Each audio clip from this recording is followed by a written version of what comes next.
Hoy vamos a leer un cuento que lleva detrás la historia de una gran mujer sinaloense, Inés Arredondo, una mujer que con su valentía logró cumplir muchos de sus sueños, cosa que en aquella época era muy difícil para las mujeres. En los ojos de Inés, escrito por Georgina Martínez Montaño, una mujer que en lo personal admiro demasiado, e ilustrado por María Tutti.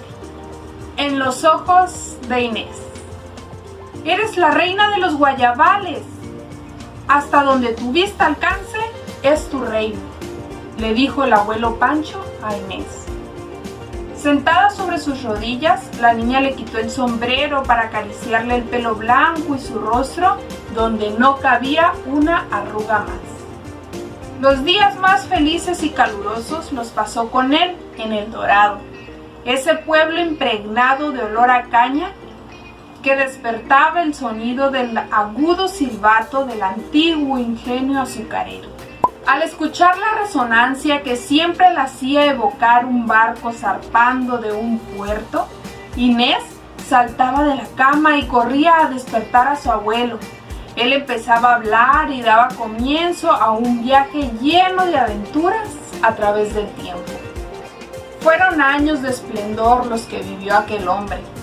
Su agudeza con los números y honradez le ganaron la confianza del terrateniente don Joaquín Torreros, dueño del ingenio, la vieja hacienda, el pueblo y cuanta cosa se moviera a su alrededor. Ahí, en los voluminosos libros contables de la hacienda, el abuelo Pancho fue testigo de las grandes glorias del poder y la opulencia del hombre más rico de la región. Don Pancho pasó los mejores años de su vida trabajando como administrador en la hacienda. Inés, ansiosa, esperaba los fines de semana o la temporada vacacional para ir a su encuentro. «Ven, observa todo lo que hay aquí», le decía su abuelo. Y al entrar, tomada de su mano a la enorme casona de la hacienda, buscaba la biblioteca y el nuevo libro que leería acompañada de aquel viejo de andar pesado y sonrisa fácil. En general, la hacienda estaba sola. Los dueños viajaban mucho por el mundo y por eso Inés podía desplazarse libremente en ella, privilegio que nadie más en el pueblo tenía, pues su acceso era limitado.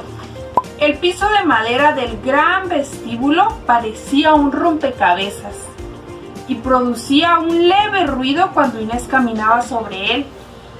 Era aquella una hermosa casa que olía a historias, contadas por los retratos color sepia colgados en sus paredes. Un día, mientras estaba recostada en el suelo esperando a su abuelo, quien platicaba con uno de los empleados, se puso a contar las vigas del techo y las columnas de ébano del corredor principal. Fue entonces que la vio por primera vez. Era de su misma edad. Llevaba los pies descalzos, el pelo suelto y un ligero vestido de flores pequeñas. Inés se incorporó de inmediato. «¿Cómo te llamas?» «No te había visto por aquí», le preguntó. «Soy Rosa», respondió. Ellas dos se volvieron las mejores amigas desde el primer momento. Sin dejar de reír, corrían por los jardines y los patios de la gran hacienda, donde había plantas y árboles exóticos traídos de muchas partes del mundo. Inés y Rosa jugaban a que eran libélulas asomándose a los charcos, flotaban por todos lados y de pronto se convertían en monos que devoraban amarillosos y dulces mangos, ensuciándose la ropa y la cara. Cuando encontraban pequeñas anchas de piedra y puntas de flecha de obsidiana de los antiguos pobladores que habitaron alguna vez esas tierras, ellas se convertían en guerreras y cazadoras de tigrillos o venados. A Rosa no le importaba su escandalosa carcajada, que rompía el silencio del lugar. Casi nunca estaba peinada, como Inés, quien usaba enormes moños que se le enredaban en las ramas cuando trepaban a los árboles de guayaba. ¡Sube más alto, Inés! ¡Róbate aquella grande y amarilla! Ahorita son muy dulces, le decía Rosa a Inés. El sabor de las guayabas se quedaba en sus bocas. Entre las ramas parecían bolitas de sol en pleno verano. Rosa siempre desaparecía cuando empezaba a oscurecer. Era la hora en que el abuelo Pancho e Inés regresaban a su casa. Seguramente es hija o pariente de algunos de los trabajadores, porque yo nunca la he visto, Inés. ¿No la estarás imaginando? Por eso tu padre dice que no te consienta demasiado, le dijo su abuelo a Inés mientras ella le contaba sobre Rosa. ¿Se te olvida, abuelo? Tú me lo dijiste y yo se lo conté a papá. Recuerda que tomaste tierra del río, la frotaste entre tus manos y pronunciaste unas palabras de hechizo. Con ello me diste poder de la mirada y por eso puedo ver lo que otros no. También puedo ver tu corazón, así que sé lo que estás sintiendo siempre, le dijo Inés. Ya no te voy a contar historias, Inés. Ya no sabes ni qué es verdad ni qué es fantasía. Abuelo, ¿es cierto que viste a los revolucionarios y que corriste peligro de muerte? ¿Es verdad que se aparecen los fantasmas de los ahorcados camino al higueral? Ya, niña, deja de preguntar tantas cosas al mismo tiempo. De verdad, abuelo Pancho, Rosa es mi amiga y se parece a mí un poquito, pero ella no conoce el miedo, no llora, solo se ríe de todo, hasta de mí. Así se repetían similares conversaciones entre ambos. ¿Vamos al río, Inés? A veces pienso que debajo de la hacienda corre un río lleno de secretos, le dijo Rosa a Inés. Pues vamos a buscarlo y a lo mejor encontramos una salida secreta al mar, respondió Inés en son de broma. Avanzaron uno a uno los veranos de ensueño y el abuelo siempre estaba ahí. De sus labios brotaba un manantial de historias, un deleite para los oídos de Inés que alimentaba con aquellas palabras su curiosidad insaciable. Pero llegó el verano de 1940. Inés encontró a Rosa muy triste, cosa que nunca había visto. Ya no vendré más, le dijo. Nunca te aproximes a la choza cercana a la casa grande donde duermen los trabajadores. He visto rodando al ánima del árbol del hule.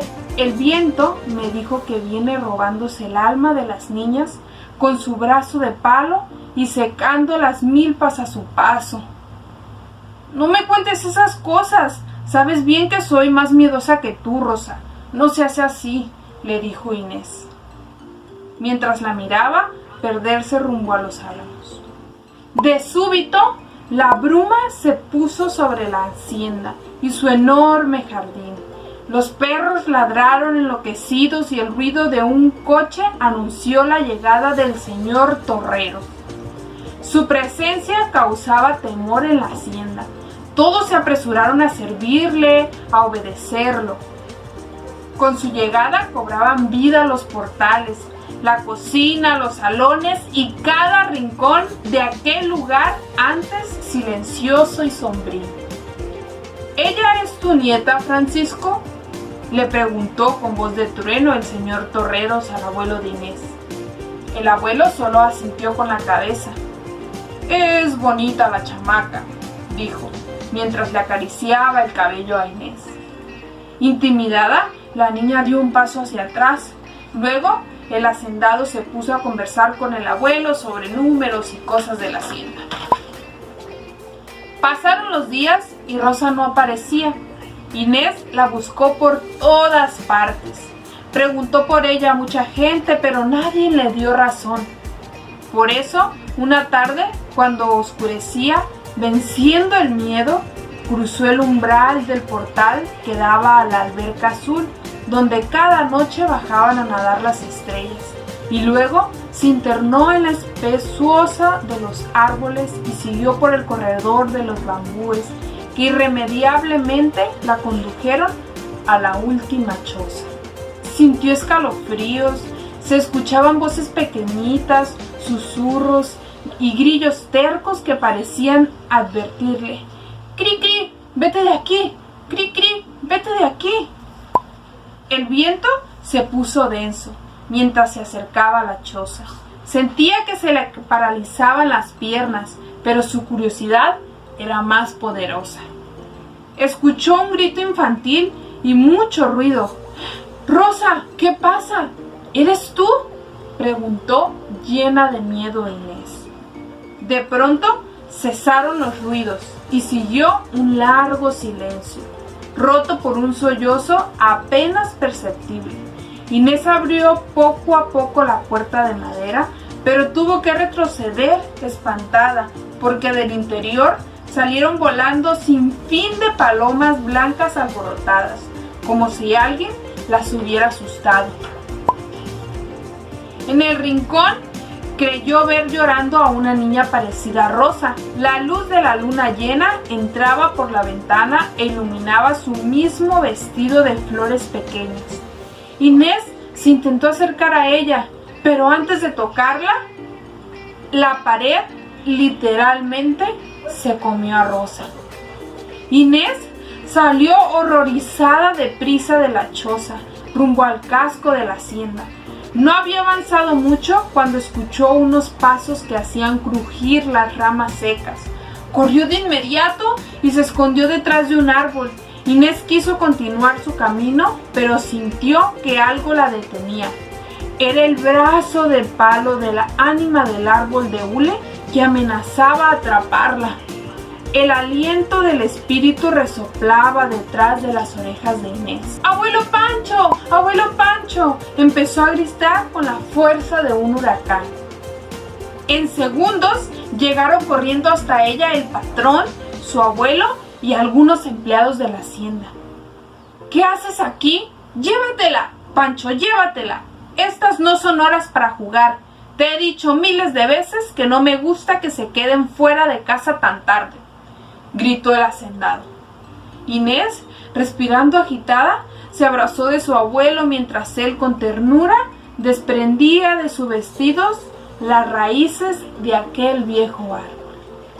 Tras el incidente, las visitas al abuelo fueron esparciéndose cada vez más, y a pesar del correr del tiempo, los recuerdos, los rostros, los rincones, los veranos con olor a guayaba y sabor a mango continuaban en la memoria de Inés. Inés empezaba a dejar de ser niña.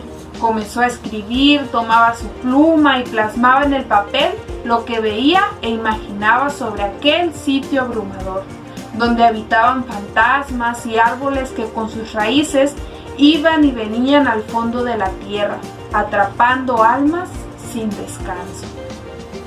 El abuelo se fue quedando quieto hasta ya no moverse. Sentado en su viejo sillón imaginaba la hacienda. Con una sonrisa recordaba aquellos veranos, los más luminosos de su existencia, cuando Inés lo acompañaba. Inés se encontraba muy lejos de ahí. En sus ojos seguía vivo el hechizo y los veranos. Los recuerdos se convirtieron en palabras y después en cuentos. Podía volar, ir y venir en el tiempo. Incluso a veces volvía a ser la niña de antes, la traviesa, la reina de los guayabales. El ánima del árbol del hule se quedó en la hacienda, envolviéndola poco a poco sus raíces, ahorcándola, avanzaban lentamente y ya estaban a punto de devorar la vieja casona con todo y sus secretos. Muy cerca del portal, enredada voraz entre las raíces, quedó Rosa, con su vestido salpicado de flores pequeñas y su corazón de trapo que no latirá más. Y colorín colorado, este cuento en el viento es regalado. Felicidades a Georgina Martínez por este cuento, En los ojos de Inés, un cuento y una historia tan inspiradora para nosotras las mujeres. Y por su anterior cuento, Costras. Nos vemos.